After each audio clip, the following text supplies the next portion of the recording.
Friends, welcome to doctor Aparna's homeopathy. मी doctor Aparna. तर आज आपण डिस्कस करणार आहोत थंडीमध्ये तुमच्या हृदयाची काळजी कशी घेतली पाहिजे. सर्वात प्रथम थंडी हा किंवा हिवाळा हा ऋतू स्वतःचा फिटनेस गोल साध्य करण्यासाठी फार उत्तम मानला जातो, हे सर्वांनाच माहिती आहे. पण आत्ताची थंडी इतकी उत्तम आहे का तुमचा फिटनेस गोल साध्य करण्यासाठी, हे जाणून घ्या.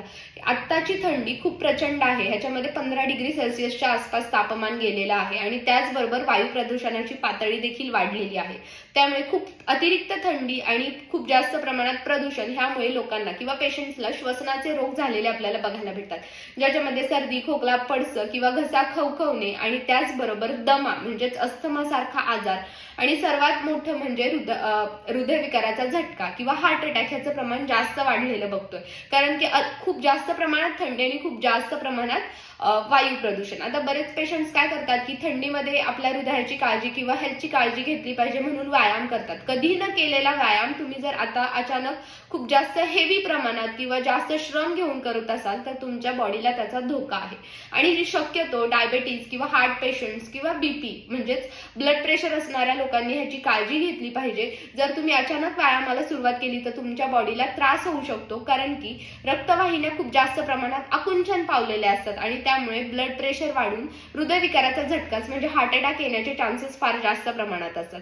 आणि त्याचबरोबर तुम्ही व्यायाम करताना खूप जास्त पहाटे किंवा अंधार असताना करू नका. सूर्योदय झाल्यानंतरच म्हणजेच प्रॉपर सूर्य उजाडल्यानंतर व्यायामाला जा.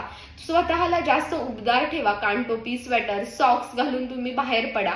खूप जास्त पहाटे बाहेर पडू नका, कारण की ऑक्सिजनची पातळी खूप कमी झालेली बघायला भेटते पहाटेच्या धुक्यामध्ये. त्यामुळे बाहेर पडताना उजाडल्यानंतरच बाहेर पडा. स्वतःला उबदार ठेवा आणि स्वतःच्या तब्येतीची काळजी व्यवस्थित घ्या. थंडी असली तरी तुमचा फिटनेस साध्य नंतर होऊ शकतो, पण खूप जास्त अतिरिक्त थंडीमध्ये अतिरिक्त श्रम घेऊन व्यायाम करू नका. सौम्य व्यायाम करा. तज्ज्ञांच्या किंवा डॉक्टरांच्या सल्ल्यानेच व्यायाम करायला सुरुवात करा. शक्यतो डायबेटीज आणि हार्ट पेशंटसाठी हे सूचना आहे. अशा छोट्या छोट्या टिप्ससाठी फॉलो करा, लाईक करा आणि शेअर करा. थँक्यू.